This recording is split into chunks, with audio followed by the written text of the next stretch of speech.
आज कामिका एकादशी व्रत में सुने गणेश भगवान जी की व्रत कथा। एक गांव में माँ बेटी रहती थी।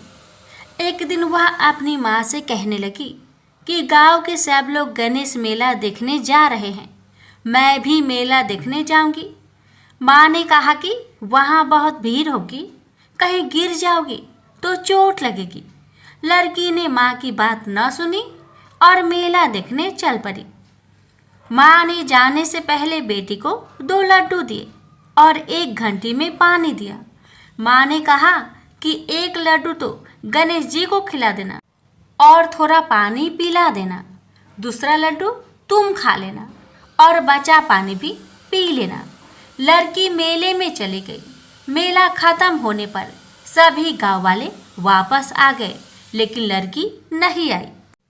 लड़की मेले में गणेश जी के पास बैठ गई और कहने लगी कि 1 लड्डू और पानी गणेश जी तुम्हारे लिए और 1 लड्डू और बाकी बचा पानी मेरे लिए। इस तरह कहते कहते सारी रात बीत गई।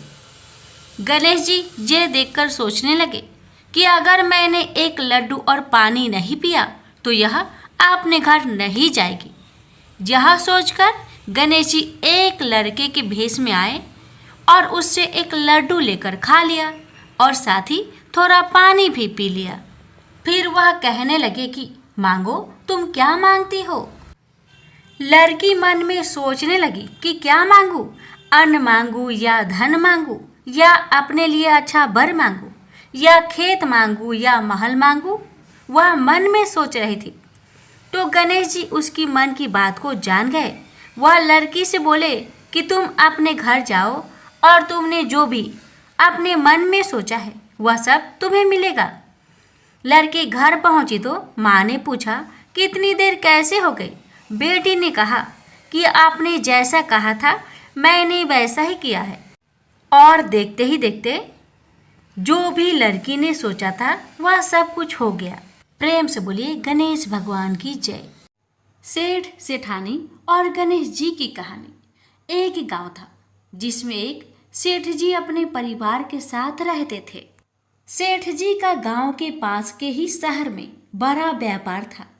सेठ जी गणेश जी की पूजा श्रद्धा एवं विश्वास से करते थे, जिससे सेठ जी के घर में अन्न धन के भंडार सदैव ही भरे रहते थे। उनके जीवन में किसी भी प्रकार की कोई कमी नहीं थी। नित्य प्रतिदिन नियम अनुसार रोज वो नदी पर नहाने जाते और आकर गणेश जी का पूजन करते, उन्हें भोग लगाते और फिर स्वयं भोजन करते थे। यह बात सेठानी जी को अच्छी नहीं लगती थी। वो धार्मिक नहीं थी और ईश्वर में इतना विश्वास नहीं रखती थी। एक बार सेठानी जी ने सोचा कि यह इतना गणेश जी को मानते हैं, गणेश जी की पूजा करते हैं, इससे होता क्या है। आज तो देखती हूँ वो कैसे गणेश जी की पूजा करते हैं। अगले दिन जब सेठ जी नदी पर नहाने जाते हैं तो सेठानी जी गणेश जी की मूर्ति को उठाकर मूर्ति को कपड़े से ढककर बगीचे में जमीन में दबा देती है। जब सेठ जी नदी पर से नहाकर घर आते हैं और देखते हैं कि गणेश जी की मूर्ति तो मंदिर में नहीं है, तो वो सेठानी से पूछते हैं, गणेश जी की मूर्ति मंदिर में नहीं है, कहाँ गई। तो सेठानी जी बोलती है, मुझे नहीं मालूम, मूर्ति को घर में बहुत ढूंढाते हैं। उस दिन क्योंकि वो गणेश जी को भोग नहीं लगा पाए, इसके लिए सेठ जी ने अन्न जल का भी त्याग कर दिया और गणेश जी से प्रार्थना करने लगे, हे प्रभु, लगता है आप मुझसे रुष्ट हो गए हो और कहीं चले गए हो। आप अपनी कृपा दृष्टि मुझ पर बरसाइए। ये प्रभु मुझे दर्शन दीजिए। सेठ जी ने मन ही मन सोचा कि आपसे जब तक आप मुझे मिल नहीं जाते, मुझे दर्शन नहीं दे देते, तब तक मैं अन्न जल का त्याग करता हूँ। उस दिन पूरा निकल गया। रात्रि में सेठ जी की भक्ति से प्रसन्न होकर गणेश जी भगवान ने सपने में गणेश जी भगवान एक छोटे से चूहे के साथ खेल रहे होते हैं और चूहे को खाने को लड्डू देते हैं।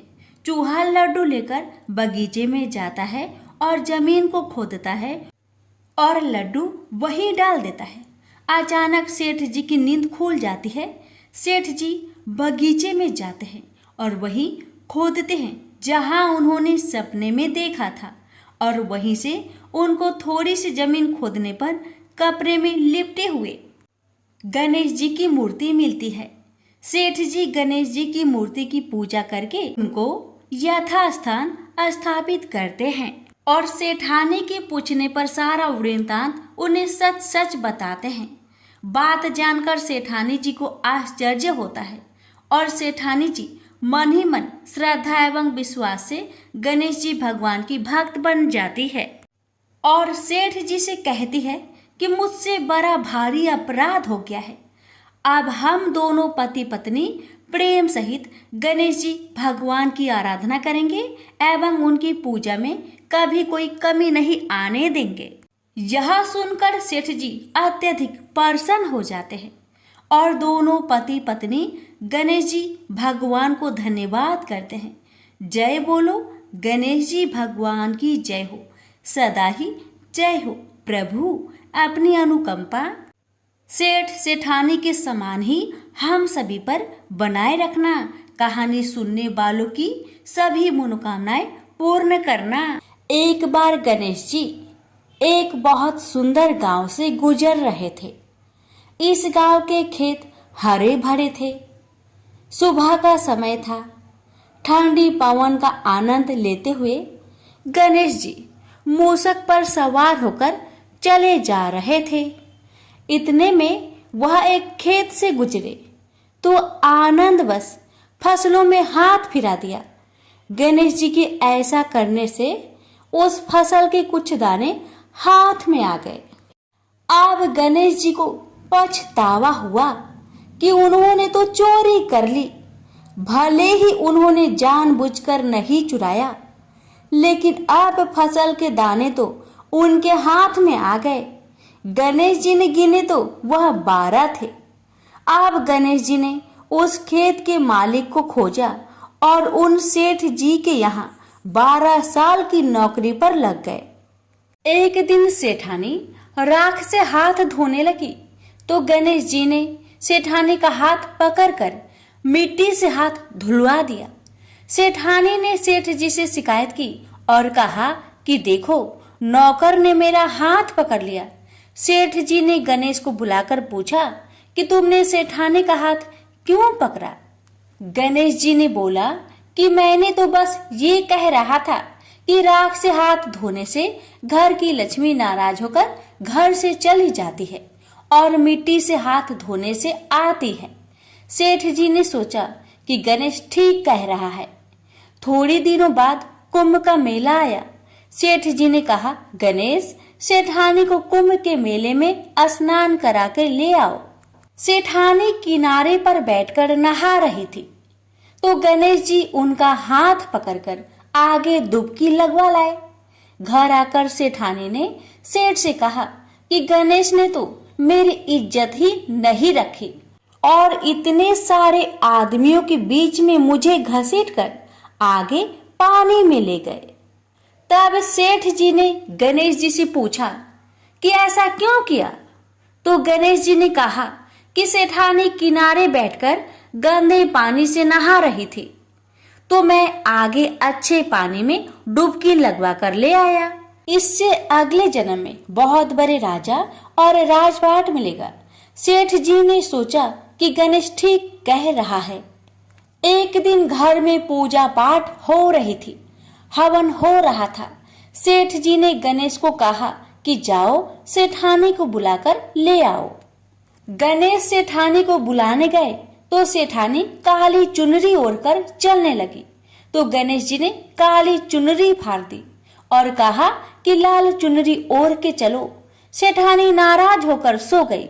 सेठ जी ने आकर पूछा क्या बात है तो सेठानी बोली कि गणेश ने मेरी चुनरी फाड़ दी। सेठ जी ने गणेश को बुलाकर बहुत डांटा तो गणेश जी ने कहा, पूजा पाठ में काला वस्त्र नहीं पहनते हैं, इसलिए मैंने लाल वस्त्र के लिए कहा। काला वस्त्र पहनने से कोई भी शुभ काम सफल नहीं होता है। फिर सेठ जी ने सोचा कि गणेश है तो समझदार। एक दिन सेठ जी पूजा करने लगे तो पंडित जी ने बोला कि वो गणेश जी की मूर्ति लाना भूल गए, अब क्या करें। तो गणेश जी ने बोला कि मेरी कोई मूर्ति बनाकर विराजमान कर लो, आपके सारे काम सफल हो जाएंगे। यह बात सुनकर सेठ जी को भी बहुत गुस्सा आया और वे बोले कि तुम तो अब तक सेठानी से ही मजाक करते थे, मेरे से भी करने लगे। तो गणेश जी ने कहा, मैं मजाक नहीं कर रहा हूँ, मैं सच बात कह रहा हूँ। इतने में ही गणेश जी ने गणेश जी का रूप धारण कर लिया और सेठ और सेठानी ने ही गणेश जी की पूजा की। पूजा खत्म होते ही गणेश जी अंतर ध्यान हो गए। सेठ सेठानी को बहुत धोखा हुआ और उन्होंने कहा कि हमारे पास तो गणेश जी रहते थे और हमने उनसे इतना काम करवाया। तो गणेश जी ने सपने में आकर सेठ जी को कहा कि आपके खेत में से मैंने 12 अनाज के दाने तोड़ लिए थे, उसी का दोष उतारने के लिए मैंने आपके यहाँ काम किया था। सेठ जी की करोड़ों की माया हो गई। हे गणेश जी महाराज, जैसा सेठानी को दिया वैसा सबको देना, कहते को सुनते को और सारे परिवार को दे देना। जय श्री गणेश जी। एक बार पथवारी माता पाल और विनायक जी में झगड़ा हो गया। सब आपस में स्वयं को बड़ा बताने लगे। इतने में एक ब्राह्मण का लड़का आया। पाल, पथवारी, गजानन जी ने उसे रोका और कहा, लड़के रुक जा और हमारा न्याय कर। लड़का बोला, मैं कल वापस आऊंगा तब न्याय करूंगा। घर आकर लड़के ने माँ से कहा, माँ मुझे कल पाल, पथवारी माता, विनायक जी का न्याय चुकाना है। तो माँ ने कहा, बेटा सबको बड़ा बता देना। दूसरे दिन लड़का वहां गया और बोला, पाल माता आप बड़ी हो, क्योंकि हर व्यक्ति आता है और स्नान ध्यान करके शुद्ध होकर जाता है और आप सबकी रक्षा करती हैं।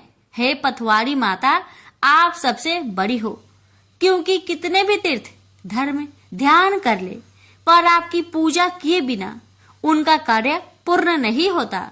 आप जीवित को भी तारती हैं और मरने के बाद भी उद्धार करती है।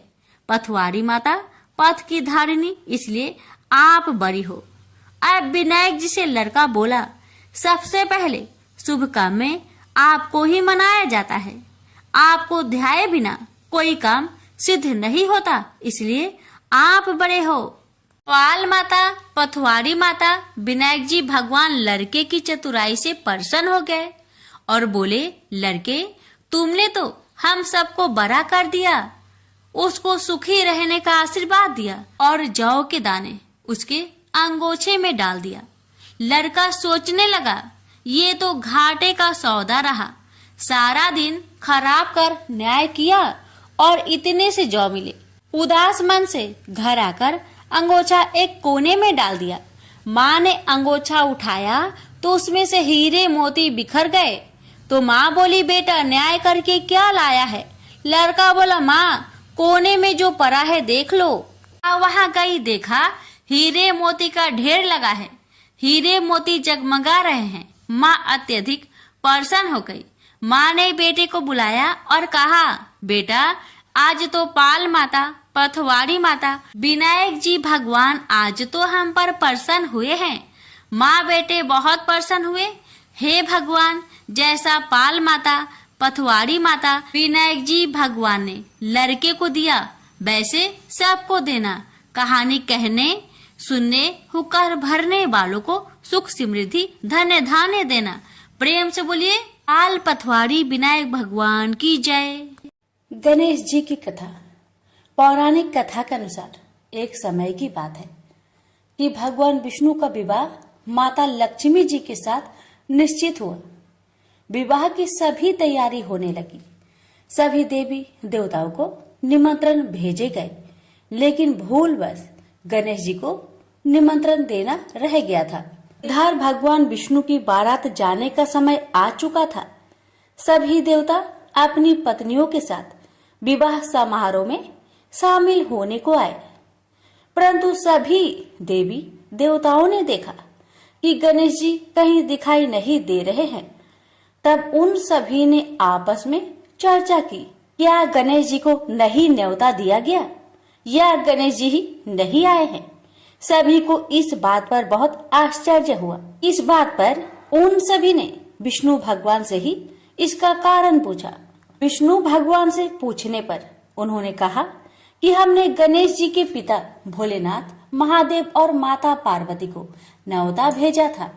यदि गणेश जी अपने पिता के साथ आना चाहते तो आ जाते, अलग से उन्हें न्योता देने की कोई आवश्यकता भी नहीं थी। दूसरी बात यह है, उनको खाने में 1.25 मन मूंग, 1.25 मन चावल, 1.25 मन घी और 1.25 मन लड्डू का भोजन चाहिए। यदि गणेश जी नहीं आएंगे तो कोई बात नहीं, दूसरे के घर जाकर इतना सारा खाना पीना अच्छा भी नहीं लगता। इतना वार्ता कर ही रहे थे कि किसी एक ने सुझाव दिया, यदि गणेश जी आते तो उनको द्वारपाल बनाकर बैठा सकते थे कि आप घर की याद रखना। आप तो चूहे पर बैठकर धीरे धीरे चलोगे तो बारात में बहुत पीछे रह जाओगे। यह सुझाव सबको पसंद आ गया। तो फिर विष्णु भगवान ने भी अपनी सहमति दे दी। तब गणेश जी को निमंत्रण देकर आमंत्रित किया और उनको समझा बुझाकर घर की रखवाली करने को बैठा दिया गया। बारात चल दी। तब नारद जी ने देखा कि गणेश जी तो दरवाजे पर ही बैठे हुए हैं। तो वे गणेश जी के पास गए और रुकने का कारण पूछा। गणेश जी कहने लगे कि विष्णु भगवान ने मेरा बहुत अपमान किया है।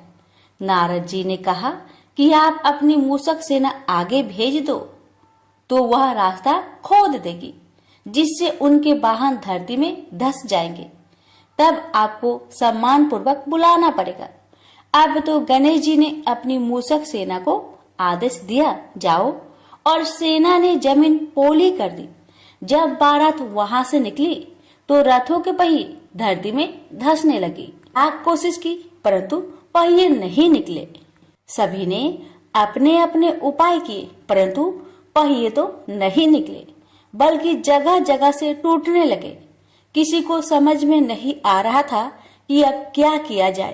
तब तो नारद जी ने आकर कहा, आप लोगों ने गणेश जी का अपमान किया, जिस कारण यह विघ्न आ रहे हैं। यदि उन्हें मनाकर लाया जाए तो आपका कार्य सिद्ध हो सकता है और यह संकट टल सकता है। शंकर भगवान ने अपने दूत नंदी को भेजा और वे गणेश जी को लेकर आए। गणेश जी का आदर सम्मान के साथ पूजन किया गया। फिर रथ के पहिए निकलने लगे और यह संकट टल गया। अब रथ के पहिए निकल तो गए परंतु वे टूट फूट गए थे, तो उन्हें सुधारे कौन। पास के खेत में एक खाती काम कर रहा था। उसे बुलाया गया। खाती अपना कार्य करने से पहले श्री गणेशाय नमः कहकर गणेश जी की वंदना मन ही मन करने लगा। देखते ही देखते खाती ने सभी पहियों को ठीक कर दिया। तब खाती कहने लगा कि हे देवताओं, आपने सर्वप्रथम गणेश जी को नहीं मनाया होगा और न ही उनकी पूजन की होगी, इसलिए तो आपके साथ यह संकट आया है। मैं तो मूर्ख अज्ञानी हूँ, फिर भी पहले गणेश जी को पूजते हैं, उनका ध्यान करते हैं। आप लोग तो देवगण हैं, फिर भी आप गणेश जी को कैसे भूल गए। अब आप लोग भगवान श्री गणेश जी की जय बोलकर जाए तो आपके सब काम बन जाएंगे और कोई संकट भी नहीं आएगा। ऐसा कहते हुए बारात वहां से चल दी और विष्णु भगवान का लक्ष्मी जी के साथ विवाह संपन्न करा के सभी सकुशल घर लौट आए। हे गणेश जी महाराज, आपने विष्णु को जैसा कार्य सरियो ऐसा कार्य सबको सिद्ध करिजो। बोलिए गजानन भगवान की जय।